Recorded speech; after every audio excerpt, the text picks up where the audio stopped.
Welcome back to another edition of Retail Chit-Chats with Pamy and myself. Today is the review show that we're doing, and this will be something that will basically we'll comment about what we like, what we didn't like. I think Pamy will also bring out some of the things that she liked, some of the things that she didn't quite enjoy about the show, and then we'll talk about some of the things that we felt was lacking compared. We've gone to I think what three that was spent over 9 years. Yeah, wow, time flies, huh? Yeah, spent over 9 years. So I think we've seen the show evolve over the 9 years, sorry. And let's get right into it. So we're gonna break it. I think we start with the good Yeah, first. we can start with the good. Okay. I think let's start with an easy one where in terms of Euroshop, right, it's very exciting for people who have never gone there before, Yeah, right? So that's like right. the first year we went was like, wow, everything was so overwhelming. Everything was amazing, right? Everything So was brand new. Everything was brand new. The hall sizes were like 14, and we think that architects here is big.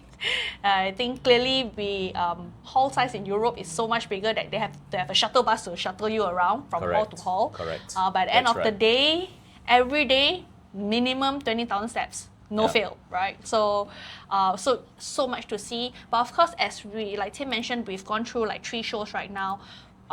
We have slowly sort of filtered what we wanted to see with more intention. So there are of course amazing things that we see throughout the year. There are a lot of new innovations that's going on, but again, some things still remain the same. Show after show. So those parts don't really excite us as much. Correct. The second show we brought, because the first show was so exciting to us, second show we brought more people there. And this time around, I think third round, more people followed us too for the show. But they're all first timers, and to them was everything again, brand new again. But yeah, as we filter through, we will share what we like the most. So I think one of the things that we like the most. We'll start with the display side. I think so we'll start at the display side. So Pamy, we're looking at for those of you watching on your YouTube, we'll put the video up later. So basically what we liked about this was the combination. I think for display cases right now, usually display case because grab and go right now is a very popular thing in Europe, because it's a lot of self-service counters, because labor is expensive. I think sooner or later it's gonna hit here in Asia. So what we quite like is that conventionally, cold displays are based in chiller. Warm displays are in separate warmers, right? Correct. But this one was a combination that they can actually do room temperature, hot, cold, all together in one. And at the back, as you can see in this picture, is that they have still storage space for you to put stuff. So it is very seamless because the whole design looks the same, but even though the individual temperature is actually different. So I think this is, to me, is quite a nice innovation, that it actually saves space. Instead of making the counters all messy with different equipments from different supplier, this is just one supplier, one seamless design. To me, as a designer, I think this is very clean and very beautiful. And very functional too. So I think we can also see sort of innovations of making things a little bit smaller. This picture here, I'm standing next to the chiller. I don't know why. I think Tim is almost the same size as the chiller. So to just tell you how tall this chiller is, which is it's a good size. And I think what we liked about this one was essentially there's a LED screen on top where it kind of act as a sort of ad playing kind of thing, or to highlight whether your brand or the brand of the drink. So I think compared to what I liked about it, compared to very static advertisements or the ones that we have back home, which are all just a light box on top, and then with the supplier sticker. Correct, and so this one is a little bit more interesting. It's got a video player, so you can do a lot of different things. And this is not from Europe, right? This is from China. So I think it's pretty interesting. And relatively cost effective also. So I think they reached out to me again and they sent me the whole catalog. The price is really reasonable, and of course, us importing things from China is not an issue. But so you may see this soon at one of our stores. or one of our projects. Yeah, because I like the fact that it's so slim, and small size is because rental is very expensive, and if it works out well, right, we can actually even rent out individual chillers to different suppliers for them to Correct. individually do branding. So Branding very as very well. Yeah, that yeah. sounds good. But with this picture for the display part, I think I also liked that they made a good use of the electronic shelf label here, where they could actually highlight different branding inside. So it's not just your conventional chiller, it's also got a LED screen, sort of a small one inside, and not the single ESL that you always find, but this is the long one. And I think, Tim, this one, I think we met the supplier, Peter. He was Correct. telling us very interesting is that why this hot and cold chiller is placed next to... The blue one is cold. The blue one is brown cold, one is hot. hot warmer. So Yeah. conventionally, chillers emit heat. So especially so the cold chiller, when they emit heat, right, it will pump the heat into the warm chiller to keep it warm. So That's right. it's actually a very nice loop in terms of Correct. energy saving. So Correct. we don't use more electricity to warm up the warmer, but actually utilizing the heat from the cool chiller to sort of like warm the warmer. So in essence, right now, the innovations that we are seeing has to do a lot with being very sustainable. Yeah. Right. And even then, like Tim mentioned, the ESLs are inside the chiller, and if you see very very closely, the chiller doors are also closed. The chiller has a glass door in front. So energy is a very big thing right now in this whole Euroshop, and especially I think because a few years ago they're already talking about being sustainable. Yeah. Europe, as we all know, the prices of energy is just really expensive. And 3 years ago, I think when they were hit with the first Ukraine-Russia war, that made energy even more expensive. That's right. So right now, the innovations that we are seeing is all centered around sustainability and energy. Yeah. So this is their heat recovery system, they call it. So I think this is going to be something that you will start seeing as energy prices start to spike as we are. So we're probably dating this as we are seeing it now. So what you will see is that retail brands will look at more and more opportunities where they can save more money on their operating expenditure. So this is a great way to do it. So I think, yeah, that concludes the display side. I think another thing that we like now will be going to the material side. So Pamy, I think bring us through this was our day 3 show review. Yeah. And tell us what you like about the new materials that you saw in the show this time. I would say material-wise, not so much on new. Like this video here is a sticker. The sticker has been around for very long, under 3M, right? But it's just that right now they have more product range. The good thing about sticker is that unlike a conventional way of laminating things, we can actually sort of like upcycle products.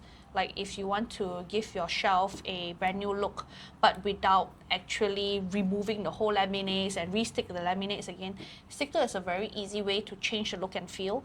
And because sticker comes in roll form, right, so it's really very easy to apply. And right now, even the material and the feel itself has texture. So that, I think, to me, the range of catalog right now, I had to carry back when they asked me whether I wanted sample, right? They actually gave me a thick book. So the range of the colors is any colors that we can actually imagine. And they told me even if you want to, right, then we can actually customize the color. So, and because it's all roll form, easily to ship. And yeah, installation, I think as long as the sticker guy can do installation, we don't even need like skilled labor like carpenters or those to redo your look and feel of the cabinets. Right. Yeah. So this what is this one? This one is... This one's dichroic.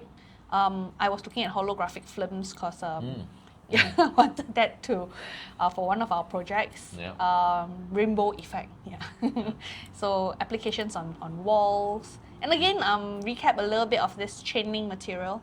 Really, the material itself is weight. I feel like because the thing itself, it's the weight of the product, the quality of the product, because it's weighted, right? And like any other materials like steel or aluminium, it is that quality that makes the thing hang down straight.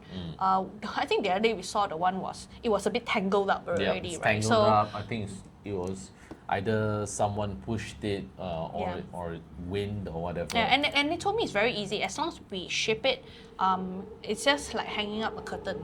So very easy to install. So things that I like. I mean, we've seen it many times, but yeah, this time around, we just ask them in more detail in terms of shipment, logistics. And so this is our friend Felix of Flex Mirror, where it's a film that the effect is that I think if you put a mirror there, it's too heavy sometimes. So this film is extremely light. You can find them on their website. Just Google Flex Mirror. And we've used it before in two of our Jaragrosa projects here in Malaysia.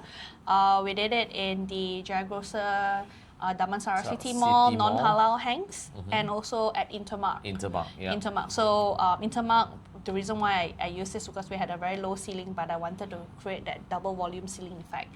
So what they did was, because we didn't order very big quantity, they actually made everything to frame and then they just brought it in. And shipped it here. And so, working I think together, and then we had multiple meetings in with Austria. Correct. That was very easy to bring in, so not expensive in that sense.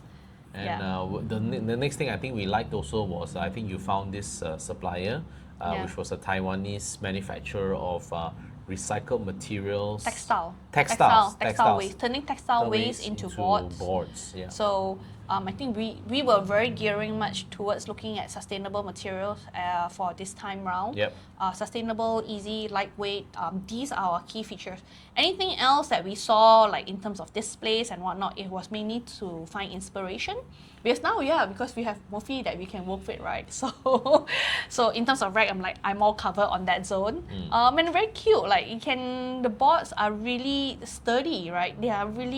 They're not like some low quality thin boards. They can make any different sizes. So right now we're in talks with them to see how we can actually bring some of the products and use it in our own I think they have more colors now as well. I Yeah. can see behind there, they've got it in the shape of bobas, the different colors. When I met them, I think 3 years ago, it was just pretty much only one color, white.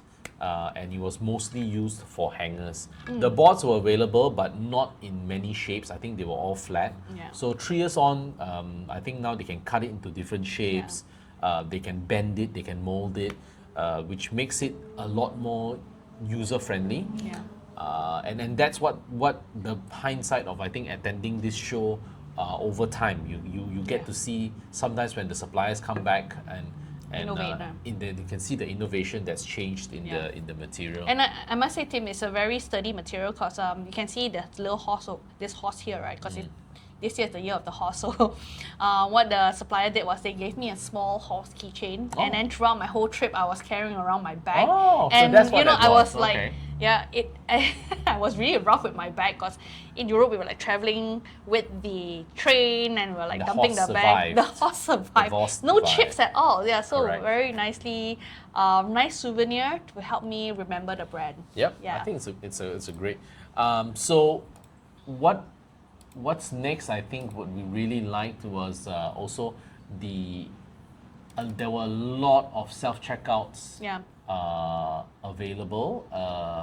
Technology. I think let's look at Tim the technology. So for me, what you're seeing here is a video of a conversion of a normal cashier into a self-checkout, where I think at a push of a button, the thing that we noticed, I think in Europe was they have very long, what's this thing called? Very Cashier? long cashier Conveyor belts. Yep. And this is an example here if you're seeing why, because ultimately you can see sort of the conveyor being converted into an automated self-checkout after that, so customers can use it at the flick of a button. Tim, you joked that in Asia, right? It'll be permanently the self-checkout because the cashier won't have to do any work. So I joke that in Malaysia it will always be on the self-checkout mode, and I think that's what I like. That's all the innovations that I like. Whether it's entirely usable, it's a good idea to look at.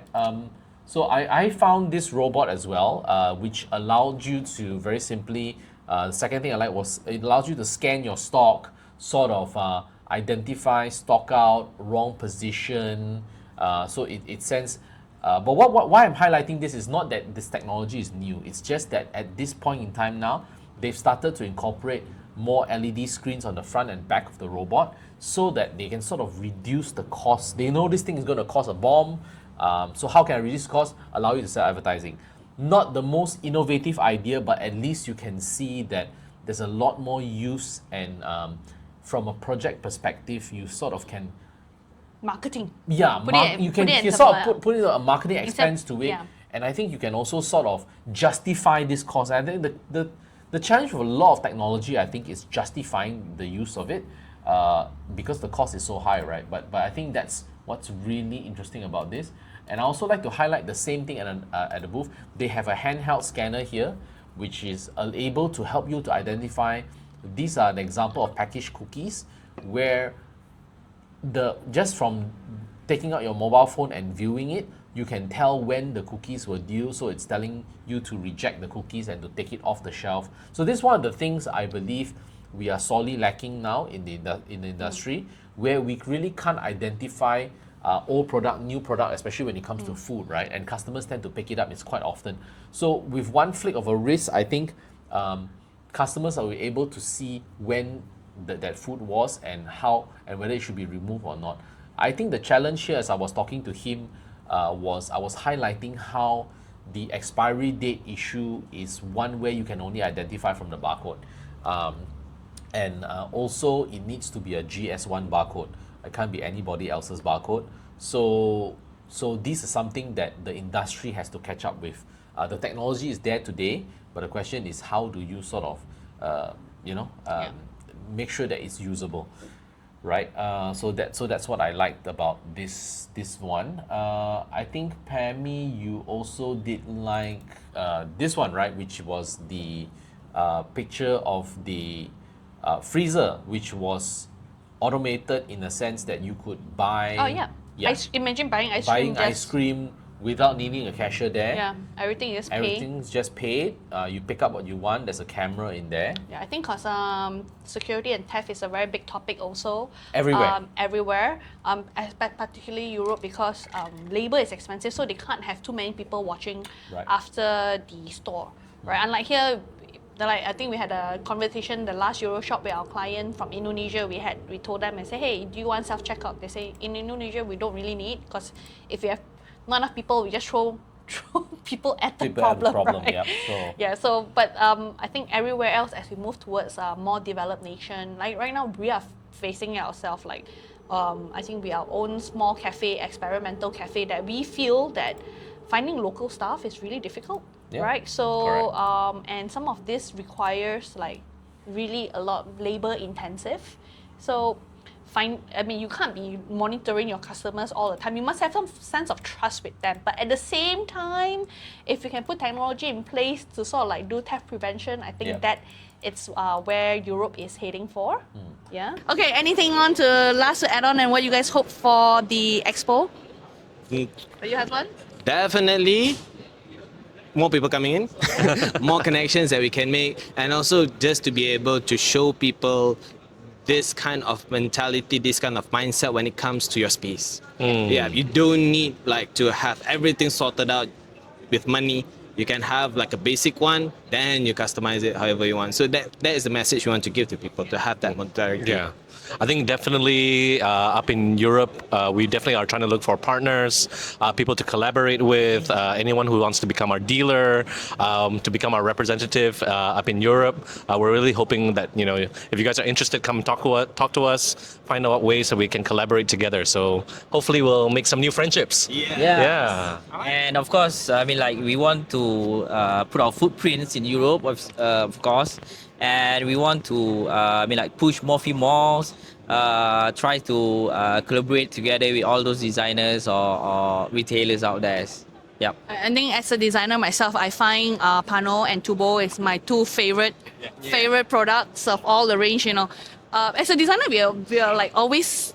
You're like a kid in a candy store, when you got too many things, you don't know which one you want now. But when you're like, once we focus on what we want, I think the possibilities to just focus on these two items, it's to take it further. I think there's a lot of very good, I think capability this product can do. I think the changes, even I think later on we can start to customize all the little hinges and stuff like that, right? That's the idea. The expandability, the product can be expand Yeah. more. I think even you guys, like last time you gave me a like small gift, like a panel, like the pegboard, right? I think that's so useful. So not only can come in just flat metal, but perforated panels. You can like do it for different things. So very useful.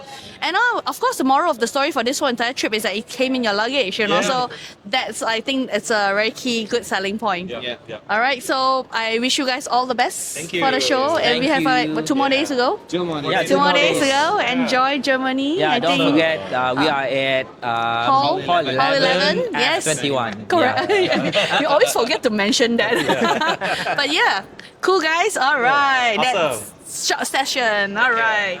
Thank you. So talking about cameras, also there was this other group here called Vemco, which they sought to make, I think, better use of the cameras, right? Yeah. They were talking about using cameras to sort of detect people around the store and to highlight different engagements. Yeah. So this was something that you could identify who were customers, who were staff, where were they moving around the space, and what are the sort of things you can do from there. Visual analytics. Visual analytics and data points can you pick up from there? And I thought this was pretty interesting. What I found interesting also, you can sort of demarcate back of house or back of warehouse, so where customers should not be in, and the And camera I think the could camera also, track yeah, that. the camera can also track gender and age. So Yeah. I like the fact that because Yeah. they were programming it to Europe standards, right? So I'm 20 plus Correct. based on the camera. so When clearly I'm there's not. much to look out for in that area. Yeah, so some things that they still need to improve. Yeah. And I think we found this is out of China, HIK Yeah, Vision. correct. Which, well, the use case for this is, to me, not as great, but it showcases that we are doing a little bit more with the camera rather than just it being a security feature. I think So- China's really good at that. Yeah, so I think They are very good at monitoring you. this one they're trying to justify how you can tell whether the product is fresh, whether what the customers pick up when they sort of shop at the fresh department. So it's a little bit of making more use and sort of less usage of staff having to check through all the. And I the think, stuff, Tim, right? under HIK Vision, yeah, I mean, not all technology have to come from Europe, right? So this is a global event. Yep, So correct. we are seeing what's happening all around the world. I think HIK Vision, what also attracted me was one of their AI solution systems where Yeah, in correct. the event, if there's a theft or you just want to find something, right, you can actually just punch it into the computer. You can pull out data of the customer or like a guy in a black backpack, right? You can Yep. pull out all the different pictures. Yep. And I thought that was really interesting because, trust me, I've been through, I think, reviewing CCTV data long time ago, and sitting down there as a human sourcing through it, you still Yeah. have human issues, right? So Yeah. So yeah, yeah. this was this is a service that I think HIK offers. they call it lost and found, right? I think it's not new. I think Yeah. a lot of security services, whether it's the police or what, have been using it for a very long time. It's But- just that now it's more commercially available, and you can use it for lost and found. You can use it for shrinkage. You can track the person across the depends what access the system has. It can Yeah. check across the wholesale market, even the mall if it's linked up to the mall as well. Yeah. So that I thought was yeah, as Pamy mentioned, Yeah. very interesting. And I think talking about shrinkage and loss, there was something that you found very interesting in I think Yeah. in Johnson Controls, right? That was no, the sorry, company. systematics. Systematics, yeah. Yeah, so Sensormatic, sorry. Sensormatic, yeah. Sensormatic. So basically, right now, Europe is actually applying this for all their high value products. So before you even open the display case to like pick up the product, right, you have to like scan, put in a code number or scan your face. Put your phone number actually, Yep. then only the display case will open. In some cases, if you need assistance, you can also press a button and then help will come to you. So yeah, Tim, this is the good part about what we saw, and yeah, maybe you want to move on to anything else? Okay, so back to my side. I think my thoughts are a little bit different. I would say it's good if you haven't gone. You should make a trip there because it's very different between how Europe and Asia thinks about retail. One example, I think if you're watching this show, you've probably seen episode 2, which is the supermarket visits. The way we in Asia look at supermarkets and the way that the Europeans look at supermarket, I would say the Europeans think supermarkets are more utilitarian. I go in, I buy what I need, and I leave. It's not a place for me to hang out and stuff. Compared to us, we view supermarkets as a destination to go to enjoy. I don't know what we do inside there, but you can see that they feel it's something. I go in, I buy my stuff, I leave. But it's very calming also because you have less bombardment of like all Correct, these visuals correct. and stuff like that, right? So here we are like LED here, LED there. Everything's drawing Poster your attention. here, Loud promo here. music, promo here, there. So I think that's the big difference between. So if you haven't gone, you really have to. It's two differing points of view on what retail actually is, and for me, it's worthwhile, yes, but the investment really have to look at it. Hotel costs were crazy, right? Yeah, correct, during the So Expo. yeah, I think they were like 3 or Madness. 4 times higher. Yeah. And that I think is something that you have to take account to. But yeah, definitely worth going and seeing. If you're just looking for pure technology, then maybe you don't have to go so far. And then probably that's why Euroshop this year wanted to have a show in the Middle East as well. Yeah, and I think they also separate out the Euro CIS. which Yeah, is but the- that one to me, they have it every year. It's more technology focused. Yeah. And to me, if you're gonna go to Germany every year, you should be there either working or it's a part of your yearly trip. If not, it's not worth your while to go there for that trip. Based on what we saw, it was 4 halls during for this CIS, is it? CIS. I mean CIS is it was 4 halls during this trip here now. Oh, not every year, every 3 doubt, years. but it is every year. It is every Oh, CIS really? is supposed to be okay. every year. Yeah, so it's something that happens every year. So I haven't gone to that one before, but I don't know if it's worth it. But Combine with Euroshop if I is- combine it with Euroshop and what I see, then no, it's not worth that 14-15 hour trip. So overall, I hope you enjoyed the review show. Definitely tune in. We have more diverse topics we're going to talk about. I think what's next, Pamy, is the extended Euro trip, right? So we're going to show you That's why I like to go to the Europe. malls we have seen. I say yes to Euroshop yeah. because I get to go extension trip, right? Yeah. We travel 2 hours to. We are not the to- museum Correct. people. We're not the museum people. So our museum, I think someone was joking at us, is like All the shopping malls. All the shopping malls, right? That's so, our museum. Hey, some of the shopping malls had art in it, okay? I'm Yeah. going to show that to you in the next video. So yeah, yeah. I mean they're not very big in shopping malls, but I like the fact that when they build something, it's with intention versus Intention. what is actually going on like the very street level shopping, right? So Correct. the I think different takes into it versus here. I think because the weather's amazing in Europe, right? Not like here in Asia, right? The weather is, especially here in Malaysia, constantly hot. So the only place we actually go to is shopping malls. So Yeah. So they are a bit different. They're a bit different. So weather aside, but for us when we travel, we still like to go and visit to just understand how things are being built. So yeah, stay tuned for our extension episode on we had, shopping malls. We had, so let's give them, we had Amsterdam, Cologne. we had Cologne, and we had an accidental trip. accidental add-on to Paris. So yeah, stay tuned for that on the next video. Yeah. Talk to you soon. Bye. And if you like and subscribe. Like and subscribe. I keep forgetting that. Like and subscribe and tell us what you want to see more.